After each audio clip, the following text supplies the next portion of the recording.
Leafy Concern, the only reading vlog that matters. Leafy Concern, the only book collection vlog that matters. Today we're going to be talking about how I recently read Bleeding Edge by Thomas Pynchon. Every time I pull up here at my desk, I should have this song, Good Old Desk by Harry Nilsson, start playing.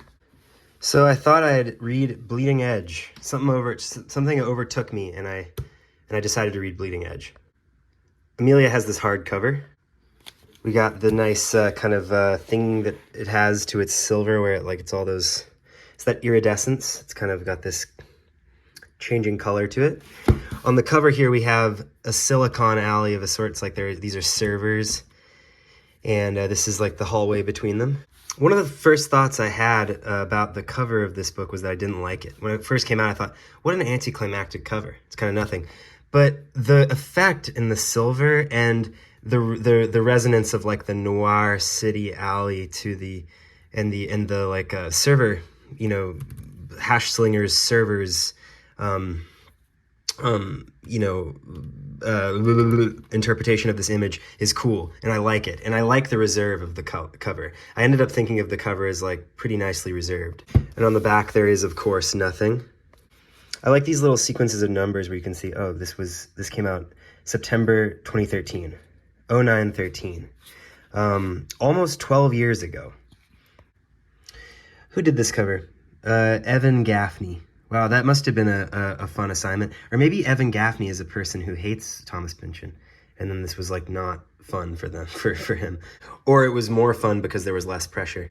Underneath the dust jacket, which I weathered pretty heavily by my reading, you can see that the book has that clothy thing that's really nice that the good authors get.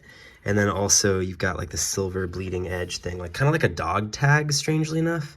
And yeah, Penguin Press, that's the book. Black and charcoal, if you were talking about these colors in terms of t-shirt colors. All right, I'm going to take a break to eat some lunch, and then we're going to really talk about this. Okay, now I've had some blackberries and some pot pie, and I can talk. So with Bleeding Edge, I did the Pynchon thing of where you start reading and you're all excited, and the language really is kind of spurring you along, and you're hurtling further and further into the mystery, and then you get kind of bogged down.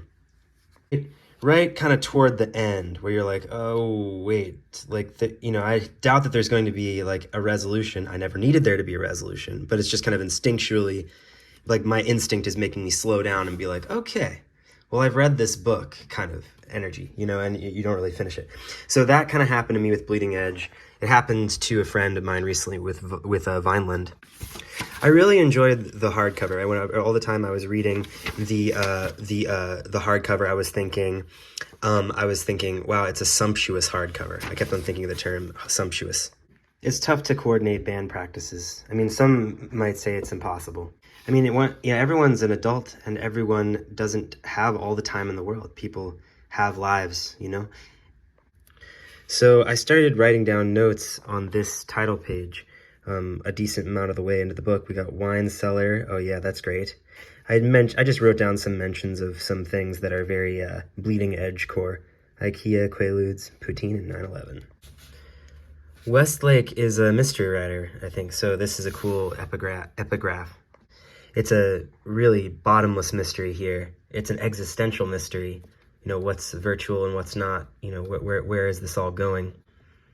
You get a bit of an anticlimactic response to that, but there is some rising action here. Yeah, and then starting the book, I really liked for these first 60 or so pages just getting to know Maxine Tarnot. She's really she's a family woman. She has interesting relationships with people throughout the books, kind of sudden relationships. She has long associations with other characters. There's kind of like deep romantic entanglements that happen in this book. And Maxine is a pretty fleshed out character as far as I'm concerned. This phrase "doesn't suck" comes up many times throughout the book. There's a little bit in here about how there are some trades or spheres of life where just being able to say, it sucks or it doesn't suck is kind of the all you really need to say. And that kind of binary 1-0, that 1-0 kind of thing is very thematic with all the computer stuff in the book.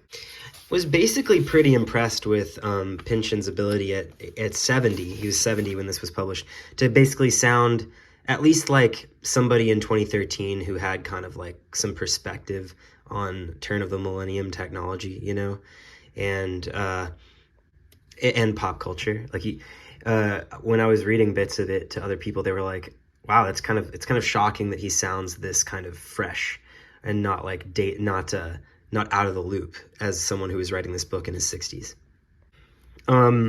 It really the sound of the dialogue was really amazing. It has that wonderful kind of like it's really souped up, but there's also some verisimilitude with like the way people actually talk and joke, the way in jokes actually fly.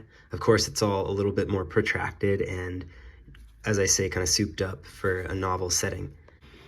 You've got like some main settings in this. You've got like Maxine's office. You've got upstate New York. You've got like some other parts of the U.S. that people go on trips to, but it's pretty U.S. based, and it takes place in New York City, and I think that's Thomas Pynchon's haunt. I don't know which other Thomas Pynchon novels are all like New York based. You get songs, you know, throughout the book. That's a very Pynchonian touch. I'm struggling to kind of quickly say what my major takeaway from the book was, or what my major takeaways were. I guess like dialogue is great. Dialogue should be written kind of exactly as you want to hear it. You shouldn't feel the need to make grammar, make the grammar work if your characters aren't talking like that. I think it's nice. I mean, there can be like major battles in your book that end kind of with a whimper instead of a bang. I love secret areas, little cellars. Cellars have narrative potential. Wine cellars have a lot of narrative potential. It's really nice when you have a virtual area in your novel that because it's kind of like an afterlife. It can feel like an afterlife. It can be a big player in the mystery of like whether a character actually died or whether they just went to this like afterlife and are still alive.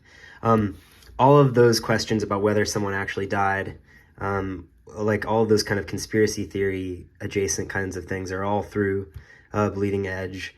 And those are the parts that kind of made me feel like they took me out of the book, because I thought that's just something Pynchon always talks about, and it wasn't really like Bleeding Edge specific. I felt like I was reading like a chapter in a body of work rather than like a novel proper, which is not of itself a negative feeling or a negative experience. While I was reading this book, I was often thinking, which of the books am I going to read next? Oh yeah, I should say that one of the big reasons I was spurred to read this is because this fall is going to be really Pynchon. It's going to be really big for Pynchon releases.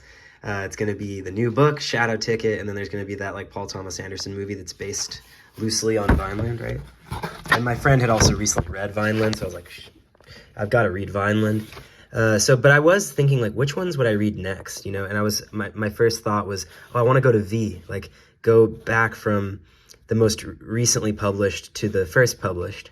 And every time I thought about that, I thought, well, when I go back to V, I'm probably going to find that it feels a lot like reading Bleeding Edge, and that there's, you know, a decent amount of through line through everything in terms of the over-the-top descriptions and the heated prose and the way characters talk to each other and the way they trade in-jokes and the way little dramas are nested in everything, and everything is more than it seems from a paranoia perspective and just from like literally a microscopic perspective. Yeah, and then I also thought about reading Gravity's Rainbow, but I thought, man, if Bleeding Edge takes me this long, you know, I don't know if I'll ever read Gravity's Rainbow. Kind of thoughts like that. Mason and Dixon was the first Pynchon book that I was really like, well, actually, the first one I ever read was Crying of Lot 49. Like, I kind of, at the end of the book, I was like, well, if I read another one, maybe I'll just reread Crying of Lot 49, rather than venture out into another massive kind of swamp of Pynchonian stuff. Maybe it'd be best to just reread a short one that I already know, to be able to make, like, intertextual inferences, as they say, without kind of breaking the bank in terms of energy or money. But I don't need to buy any of these other ones. Like, I've already got V, Crying of Lot 49, got Gravity's Rainbow, Vineland, Mason Dixon. I've got everything except Inherent Vice. Apparently there was a copy of Inherent Vice in the house, but it got loaned out, and we just don't have it anymore. Oh, I found it. Here you go. Japanese staff who claim not to know a word of English beyond awesome and sucks, for which a vast range of human endeavor, which for a vast range of human endeavor actually is more than enough. So this comes up a lot. This is a nice refrain, gives some continuity to the book. That's on page 135, toward the start of chapter 13. That gives you some context for why Zig agrees with doesn't suck. Zig is one of the children here in the book, and the children are kind of, Jonathan Safran Foer, kind of like too souped up to be, like, I don't know, they don't read as real to me. But maybe I was just like, I only hung out with reserved or stupid children. But as far as I'm concerned, we were all like pretty reserved. And I mean, reserved children isn't what you read for. I guess it's something I read for. I'm interested in like the mystery that takes place in a reserved kind of child's mind. Anyway, this was a stupid clip in this video. But thank you for watching if you're still here. Paranoia is the garlic in life's kitchen, right? You can never have too much. Are you kidding me? Are you kidding me? Show me a more Pynchonian mantra in a character's mouth. Oh, another thing I really liked about this book was the relationship between... I really liked this relationship between Tallis and her mom, who's like does all these speeches, and Tallis is like kind of rebellious and lives apart and doesn't want to reconnect with her mom. And then I also liked how throughout the book, there's lots of fun like mom jokes. There's fun stuff about how she always feels like Maxine always feels like she's suddenly turning into a Jewish mom, or like having Yenta tendencies or something. It's really funny, and it's kind of like a running gag. There's lots of running gags, I guess, in these books. I think a running gag is like a big part of why people read Pynchon and like him. I think like one of the major takeaways from this book for me is just how funny Thomas Pynchon is. It's like, this is why people are fans, is like, it's very suggestive of all kinds of meaning, and it's just open-ended enough for you to kind of view it as like a big kind of universe for you to go in and kind of do whatever mental work you need to do or whatever. But so it's very meaningful feeling, and it feels literary and symbolic. But most of the time, he's just laughing at the keyboard, cackling at the keyboard, joking and joking and joking. And this is why I think, it's like what I think some people forget about Thomas Pynchon when they're like, if they haven't read one for a while, and it's something that just smacks you right in the face when you read one, especially this one. I mean, this one I think might wear its comic heart more grotesquely on its sleeve, or more clearly on its sleeve, than other Pynchon novels do. And so, I mean, I think like I've heard from some people online, like I've read some Reddit threads where people are like, this is one of my favorites, and I'm almost certain that that's because it's funny, and it's not a chore to read. In fact, it's a pleasure to read. And one of the reasons I might have gotten stuck toward the end was not that I thought it was like useless to end, but that I didn't really want it to end. It really was a party. And to turn the pages of my sumptuous hardcover and be treated to like joke after joke, it was really, really quite splendid. I liked the Russian muscle character who showed up in the book.